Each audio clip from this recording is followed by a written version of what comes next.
मुंगेर के श्री कृष्ण सेवा सदन सभागार में आचार्य कपिल व्याख्यान माला 2024 का किया गया आयोजन। जहां मुख्य अतिथि के रूप में पटना उच्च न्यायालय के विद्वान न्यायाधीश राजीव रंजन प्रसाद पहुंचे, वहीं इस मौके पर कई बुद्धिजीवी और शहर के प्रबुद्ध लोग हुए शामिल।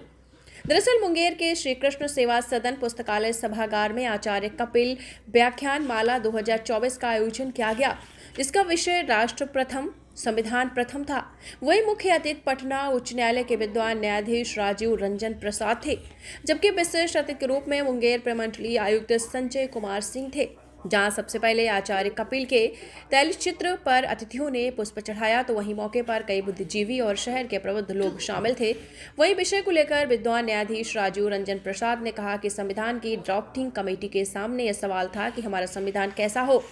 संविधान सभा में प्रस्तावना में यह रखा गया कि वी द पीपल, राष्ट्र की संकल्पना संविधान की प्रस्तावना से ही शुरू होती है। संविधान का अनुच्छेद 51A को जरूर पढ़ना चाहिए। वही मौलिक अधिकार की बात तो करते हैं, लेकिन मौलिक कर्तव्य की बात नहीं करते। मौलिक कर्तव्य की बात करना जरूरी है और हर नागरिक को राष्ट्र के प्रति अपनी नागरिक जिम्मेदारी का पालन करना चाहिए। संविधान प्रथम का मतलब है कि कानून की नज़र में सभी नागरिक बराबर होगा।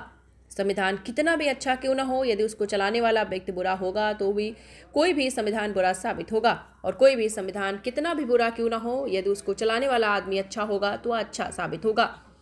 वही राष्ट्रीय सुरक्षा के मामले में केंद्रीय सरकार मौलिक अधिकार को पूरी तरीके से नहीं बल्कि सीमित स्तर पर मौलिक अधिकार में भी कटौती की जा सकती है, जो राष्ट्र प्रथम के सिद्धांत पर आधारित है।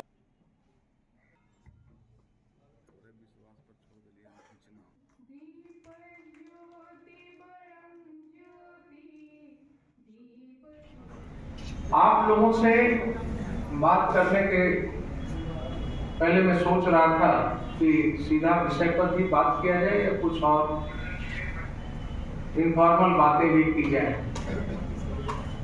अनौपचारिक बातें। मुझे ख्याल आया कि मुझे यह बताना आवश्यक होगा कि आखिर मुंगेर आने का जो निमंत्रण मिला उसे मैंने सहज जो स्वीकार किया, उसके पीछे हमारा अपना क्या स्वार्थ रहा होगा। तो जब डॉक्टर शाहजानंद बाबू ने यह निमंत्रण दिया, मुझे याद आया मेरे पिताजी बराबर नाम लिया करते थे स्वर्गीय आचार्य कपिल साहब। बात यह थी कि हमारे पिताजी 1955 में RT&DK कॉलेज मुंगेर में इंटर के विद्यार्थी हुआ करते, और 1955 में ही आचार्य कपिल साहब यहाँ के प्रधानाचार्य नियुक्त हुए थे। उसके पहले वो हिंदी के व्याख्याता थे। तो बराबर ये सुनने में आता था कि कैसे वो समय महान कवि हमारे रामधारी सिंह दिनकर साहब के साथ उनका सानिध्य था, और कैसे ये सब आपस में जो है साहित्य को एक नए आयाम पर ले गए अपने जमाने में, उनके पीढ़ी में। तो मुझे ऐसा लगा कि यहाँ जिस कॉलेज में हमारे पिताजी आज की तारीख में एक बड़ी अधिवक्ता है पटना उच्च न्यायालय, 85 वर्ष की उम्र है, लेकिन वो आचार्य कपिल जी को याद रखते हैं। मुझे लगा कि ये मौका है वहाँ जाकर के उस कॉलेज को भी देखने का, और कुछ संतुष्टि होगी अपने अंदर भी, कैसा मौका मुझे मिला। आज मैं डॉक्टर प्रभात जी और डॉक्टर सजा और दोनों के प्रति अपना आभार व्यक्त करता हूँ। और जब विषय के बारे में डॉक्टर प्रभात जी ने चर्चा की कि कौन सा विषय रखा जाए, तो मुझे लगा एक न्यायाधीश होने के नाते शायद संविधान भी सबसे वो उत्कृष्ट चीज है जो मुझे अपनी ओर खींच लेती है। तो संविधान पर एक चर्चा हो तो अच्छा रहेगा। हमने ये कहा कि अगर विषय चुनना है तो राष्ट्र प्रथम संविधान प्रथम, जो आपने एक विषय दिया है, मैं समझता हूं कि उस पर चर्चा हो, उसकी आवश्यकता भी है, क्योंकि ये राष्ट्र प्रथम संविधान प्रथम का जो सिद्धांत है वो एक महत्वपूर्ण विचारधारा है। और इस विचारधारा के पीछे जो बातें छिपी हुई हैं वह है कि इस देश के प्रत्येक नागरिक को अपनी जिम्मेदारी इस राष्ट्र के प्रति निभानी, क्योंकि जब हमें स्वतंत्रता मिली